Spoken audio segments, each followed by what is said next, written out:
The Lamb House is the location Edmund Lamb prepared the dead for burial, the location I refer to as a funeral home. It has been suggested these are fabricated lies.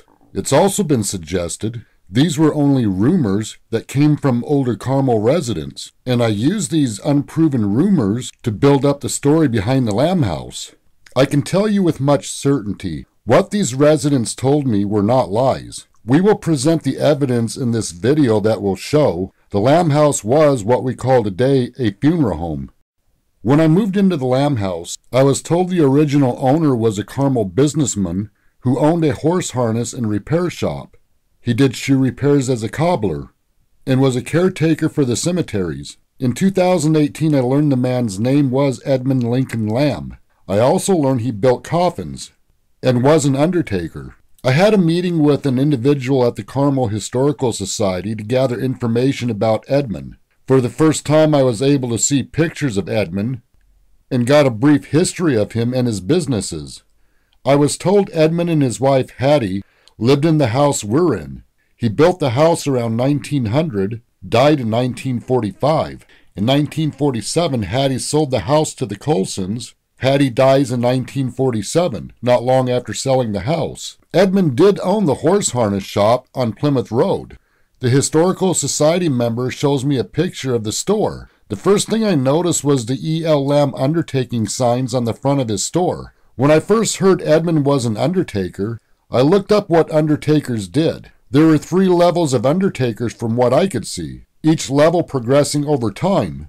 I asked a Historical Society member what kind of undertaker Edmund was. He tells me Edmund built coffins, handled the arrangements for family services, and handled the burials.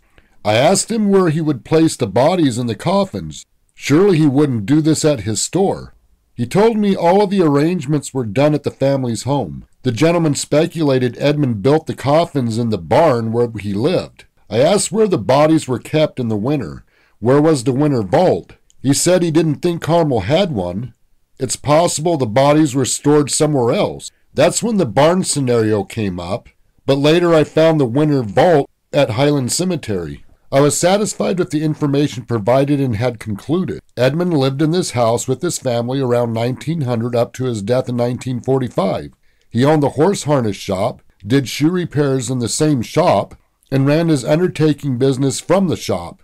He built coffins, took the coffins to the family home, held services, and took the body to the cemetery for burial. Case closed.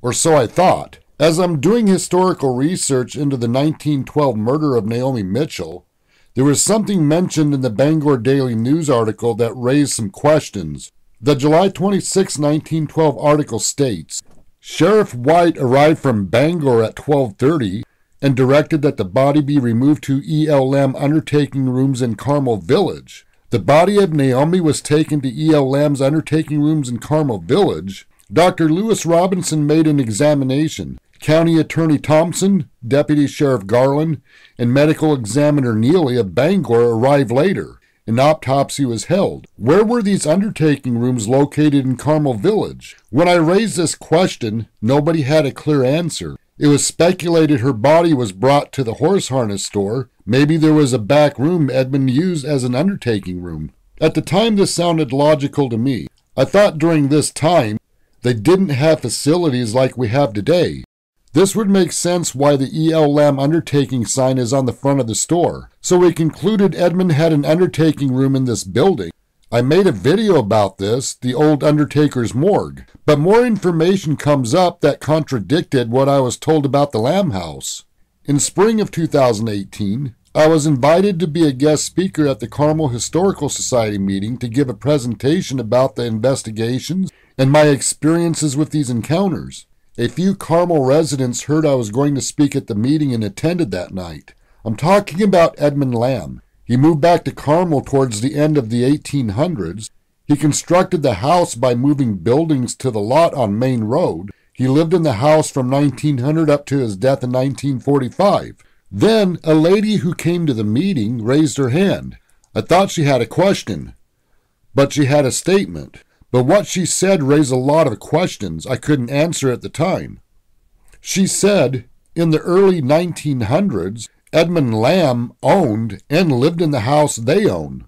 I thought her information was wrong, but she was correct. As it turns out, in 1900, Edmund owned this lot and built this house, and they lived in that house for the next 20 years before moving into the Lamb house. Edmund and Hattie were on the deed to this house, and this house was called the Lamb House in the early 1900s. In those days, houses were named after the families that owned and lived on the property. Back to the Historical Society meeting. 2 members of the Historical Society tell me about their experiences in the building. They believe the place is haunted. They have me do an investigation to confirm what they experienced. I called the owner of the Lamb House wife to make the arrangements to get into the building for the investigation. I tell her about all my experiences in the Lamb House. She asked me if I knew why the house is haunted. I told her I wasn't sure, but hoped to find out. She says, "I'll tell you why. That house was the morgue." For a split second I thought she was kidding. I said, "What do you mean the morgue?" She said that's where they brought the dead. I asked her, like a funeral home? She said yes. What she told me was so shocking, it was hard for me to believe this was true. After thinking about this, everything started making sense. Between 1900 and 1920, Edmund and Hattie lived in this house. But what was this house used for? If this house was what we call today a funeral home, was this the location of the ELM undertaking rooms in the village of Carmel as mentioned in the 1912 news article? Naomi was brought to the ELM undertaking rooms. Now it's time to dig deep into this investigation of the Lamb House. Was this the location of Edmund's undertaking rooms? Did he prepare the dead for burial in this house? The State of Maine Business Directory lists ELM in the Undertaker section, but no address. After further investigations into the building used for his horse harness business, it turns out this was a one-room building.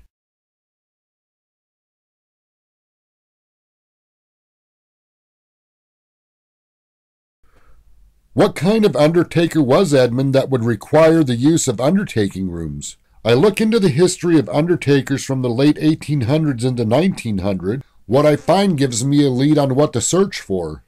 The 19th century is considered to be the genesis of the modern American funeral industry. Towns grew into cities, which quickly became severely overcrowded.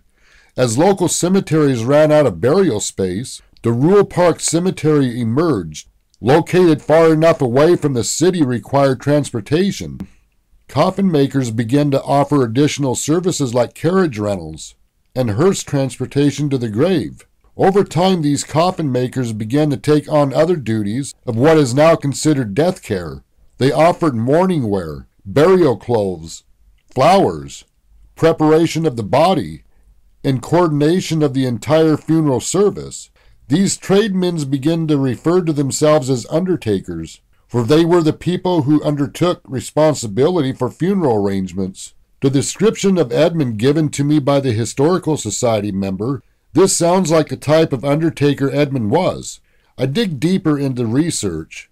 A special report on occupations prepared by the Census Bureau shows that in 1890, there were 9,891 people who indicated an occupation of undertaker on the 11th census. In 1900, on the 12th census, the number rose to 16,189, an additional 6,298 in 10 years. I looked into the practice of embalming. Embalming was not commonly practiced among the general population until the death of President Abraham Lincoln in 1865. Due to his popularity, government officials took his body on a 2-week national funeral procession from Washington, D.C. to Springfield, Illinois. President Lincoln was embalmed in order to prevent decay due to the long trip. For many Americans, this was the first time that they saw an embalmed body, and Lincoln's well-preserved appearance made it quite an impression. Embalming of the deceased soon became a common practice, and the body preparation shifted from the family home to the care of licensed undertakers. The following is a very important piece of information. In 1882, undertakers formed the National Funeral Directors Association, and the death care industry was born.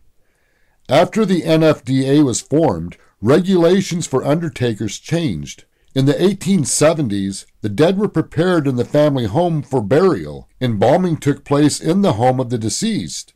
But after the NFDA was formed, in 1892 laws were put in place regulating the practice of embalming.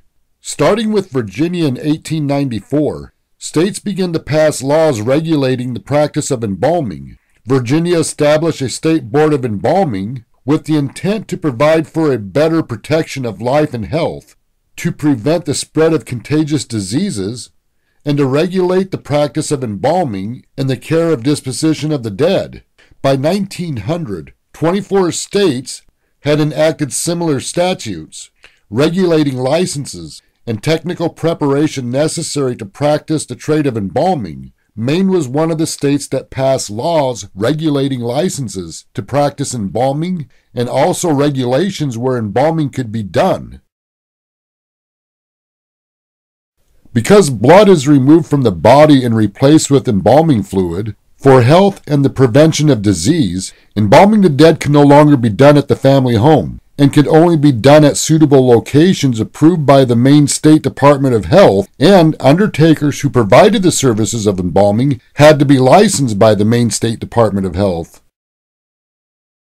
On September 1st, 1914, a horrific train crash happens in Carmel. 2 men were crushed between freight cars. Louis Trimberly was one of the men killed. Reported in the Bangor Daily News on September 3, 1914, a coroner's inquest was held. On page 8 of this news article it states, Edmund L. Lamb of Carmel, an undertaker, told of taking the body of Trimberly to his place of business. This article confirms Edmund did have a place of business the deceased were taken.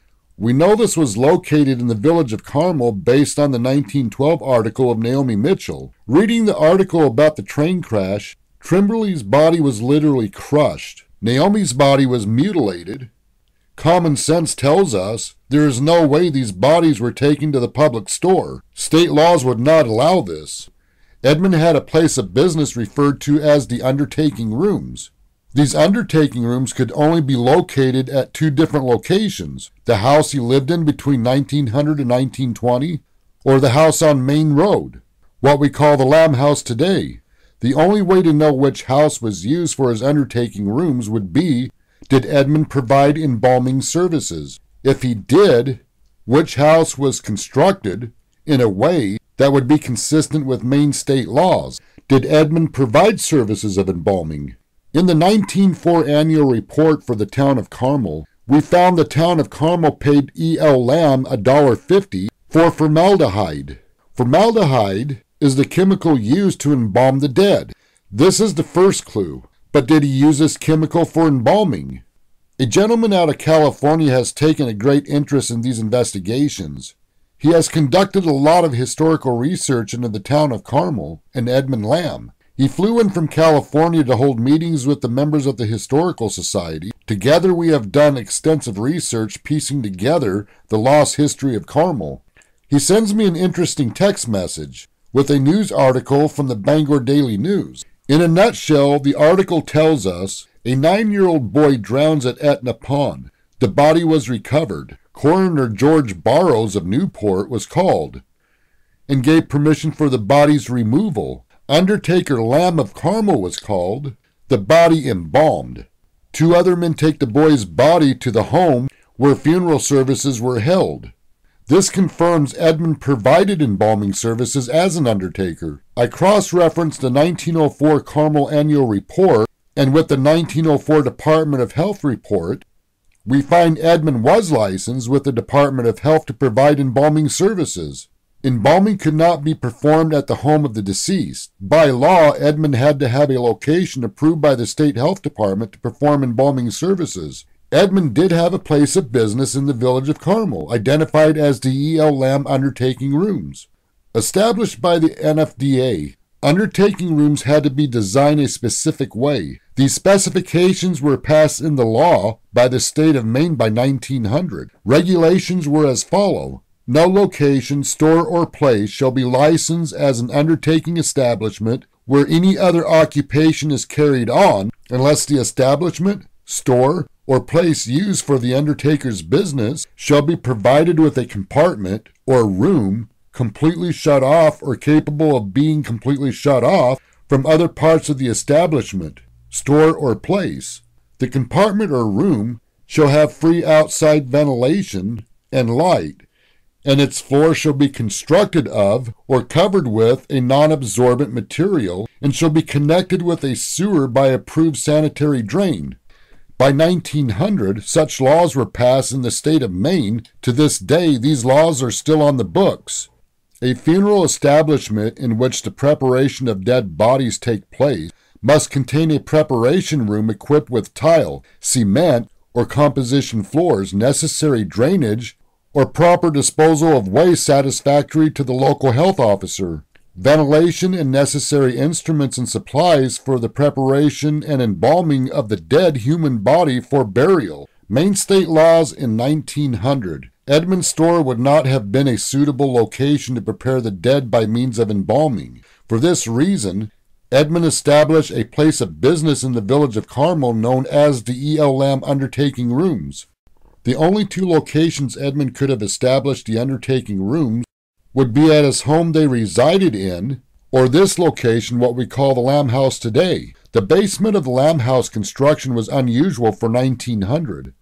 This basement was constructed with concrete walls and a concrete floor, with wash canals around the walls leading to a drain. These designs are according to the specifications set forth by Maine state law and the NFDA regulations for rooms used for embalming. The house Edmund lived in from 1900 to 1920, no such designs exist. This basement floor is dirt. There is no evidence his undertaking rooms were at this location. In the Lamb House, his funeral drapes packed in an old box that sat for many years,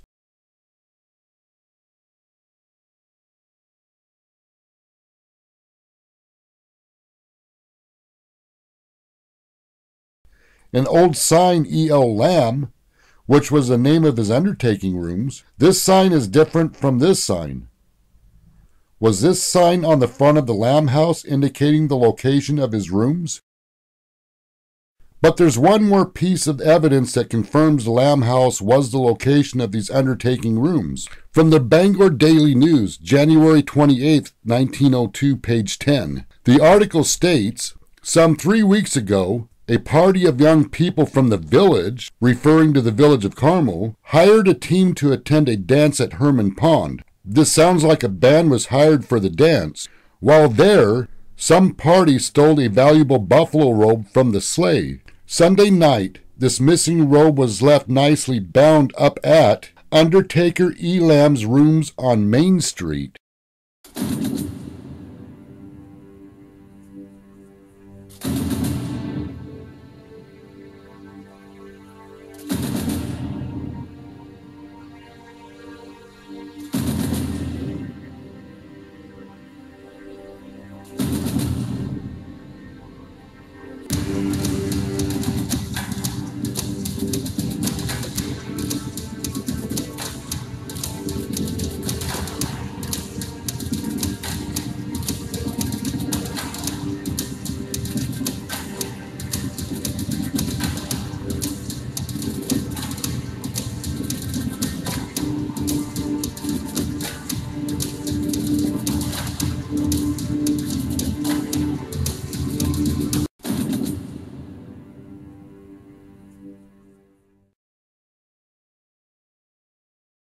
So that we don't leave any rock unturned, we did research into the history of Maine Road. This road had a few names. On the old property map from the mid-1800s, the road leading west from the village square was called Newport Road. This was the road heading to Newport. This road was called Bangor Road, which leads to Bangor. Hampton and Plymouth roads led to those towns. These road names were on the map for the purpose of identifying lots for land ownership. These descriptions were used on the warranty deeds to identify specific lots. On property deeds, this road was referred to as Newport Road or the county road leading to Newport. Around 1926, this road connected to Holton, Maine to the north and to the state of New Hampshire to the south and was named Route 2 or Highway 2. However, as early as 1900, this road was identified as the main street going through the village of Carmel or the main road going through the town of Carmel. After 911 services came into existence, the town of Carmel named this main road. Everyone knew this was the main road back in the day. I talked to 2 lifelong older Carmel residents. As far back as they can remember, this road was always referred to as Main Street or Road. When the newspaper article called this Main Street, this was what this road was referred to back in the day. The ELM Undertaking Rooms, his place of business in the village of Carmel, the evidence pieced together tells us this is the location where Edmund prepared the dead. The basement designs are consistent with the NFDA regulations and Maine state law. Talked about in Ghost Chronicles Chapter 7, The House, after Edmund retired as undertaker in 1919, this house was reconstructed into his place of residence. Around 1920, he sold this house to Willis Hughes.